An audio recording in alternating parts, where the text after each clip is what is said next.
Hello. Good evening, everyone. Good evening, students. Tonight is the last or the sixth PowerPoint presentation for our last coverage for the prelim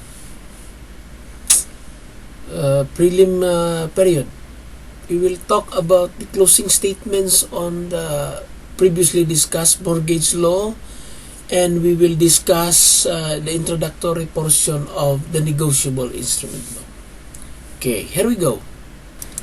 But first of all, we'd like to credit these following researchers in order that this PowerPoint presentation will be made. We have to credit Miss Pahe, Princess Kate, Villanueva Angelica, Miss Labastida Christine, Miss Diniega Kylie Marie, Miss Gimao Isa May, and Miss Bea Cobarde. Now, we are going to discuss in this PowerPoint how a real estate mortgage is extinguished, and then we also discuss how a chattel mortgage is extinguished. We will also touch the negotiable instrument law. What is negotiable instrument? The requisites of negotiable instrument, and we also discuss little about the distinctive features of negotiable instrument. Alright, as part of our custom, we give pre-test or post-test questions every and after lecture. Now, we'll try to give you the questions. Question number 1. Give at least 3 modes of extinguishing a real mortgage. Number 2. Explain the last part of the extinguishment of real mortgage. Number 3. When shall a chattel mortgage extinguished? Question number 4. How is the negotiability of an instrument determined? Number 5. What is a negotiable instrument? Question number 6. Explain the accumulation of secondary contracts. Number 7. What are the requisites of negotiability of an instrument? Question number 8. Explain negotiation. Question number 9. When does negotiability ends? And lastly, what law governs the negotiability of instrument? We come to the question and answer portion. Okay, give at least 3 modes of extinguishing a real mortgage. 1. When the creditors or the mortgage's declaration canceling the real estate mortgage is executed in his favor by the debtor, the mortgagor over the property. B. When the obligation secured by the mortgage has been fulfilled. And lastly, when the parties agreed to replace the current property with another property. It extinguishes a real estate mortgage. Question number 2. Explain the last part of extinguishing a real estate mortgage. The debtor has the right to extinguish because the portion of the debt for which each thing is already satisfied. Number 3.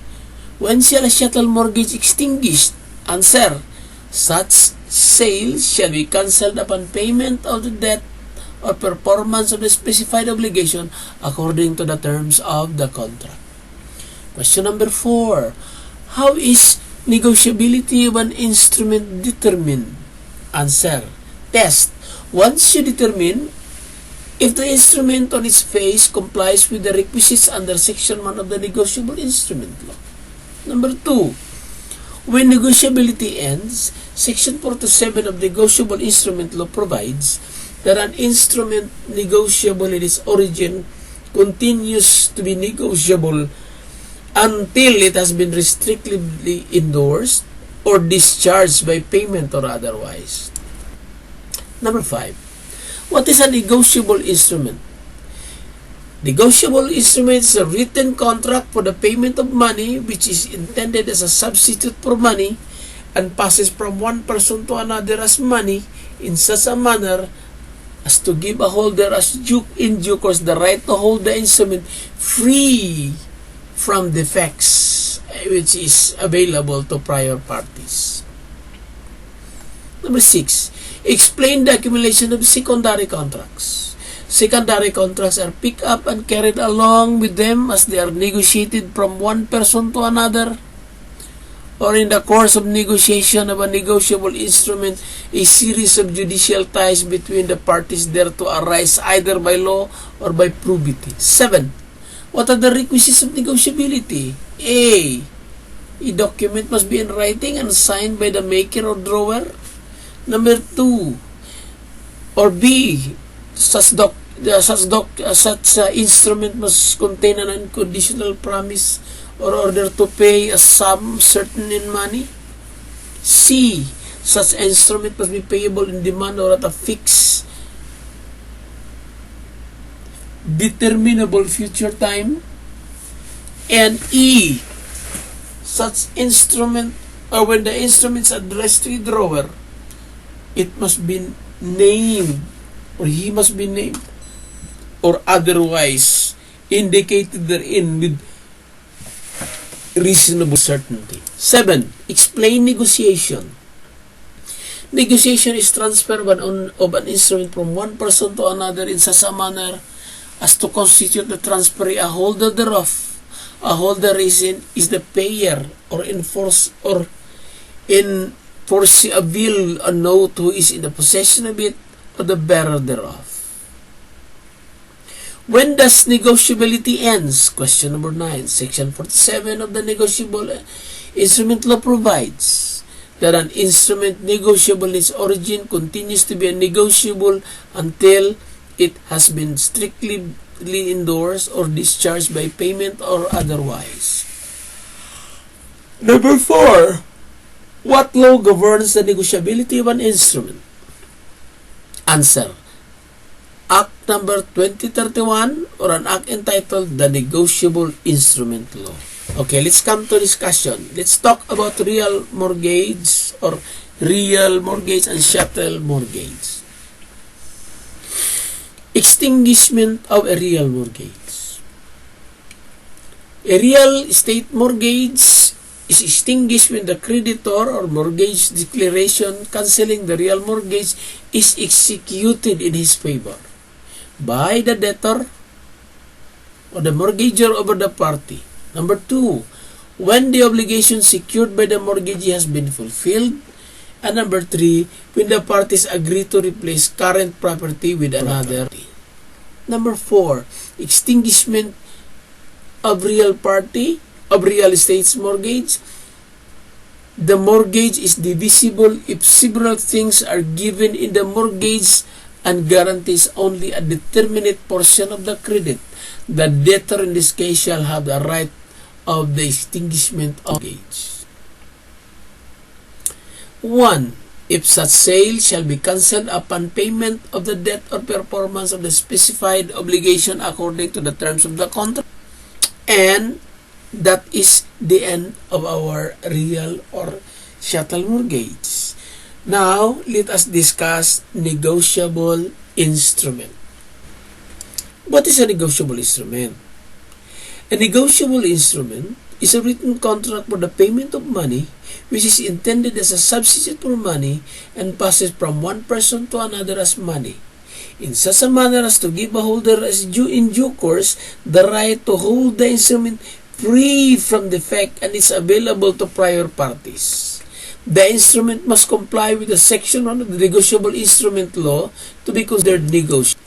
What are the requisites of negotiability? 1. The document must be in writing and signed by the maker or drawer. Number 2. The document must contain an unconditional promise or order to pay a sum certain money. Number 3, or letter C. The document or the instrument must be payable on demand or at a fixed determinable future time. E. The instrument must be payable to order or bearer, and when the instrument is addressed to the drawer, he must be named or otherwise indicated therein with reasonable certainty. What do you mean by negotiation? Negotiation means the transfer of an instrument from one person to another in such a manner as to constitute the transferee holder thereof. A holder is the payer or endorser of a bill or note who is in possession of it, or the bearer. How is negotiability of an instrument determined? 1. Test. Once you determine if the instrument on its face complies with the requirement under Section 1 of NIL, in determining the negotiability of an instrument, it is entirely and only what appears on its face. How is negotiability of an instrument determined? When negotiability ends, Section 47 of the Negotiable Instrument provides that an instrument negotiable in its origin continues to be negotiable until 1. It has been restrictively endorsed, or 2. When it is discharged by payment or otherwise. Note, however, that non-negotiable only if it is the first type. It prevents further negotiation of the instrument and not the 2 other types, which constitute the endorsee of the agent or trustee. How is the negotiability of an instrument determined? Examples and notes. 1. The negotiability of the instrument is not affected if it was issued for an illegal consideration. Hence, an instrument that contains all the requisites under Section 1 of the NIL is still negotiable even if it was issued in the payment for killing a political enemies of the maker or drawer. Number 2. Non-acceptance or lack of endorsement does not affect the negotiability of the instrument. Number 3. Making the instrument not negotiable does not affect the negotiability of the instrument. Number 4. A separate written contract that is not mentioned in the instrument does not affect the negotiability of the instrument even if the separate contract contains conditions. What are the 2 distinctive features of a negotiable instrument? Let us discuss 1. Negotiability.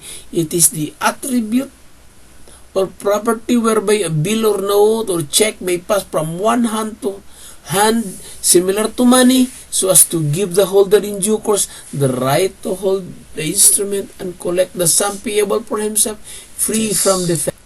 Number 2. Accumulation of secondary contracts.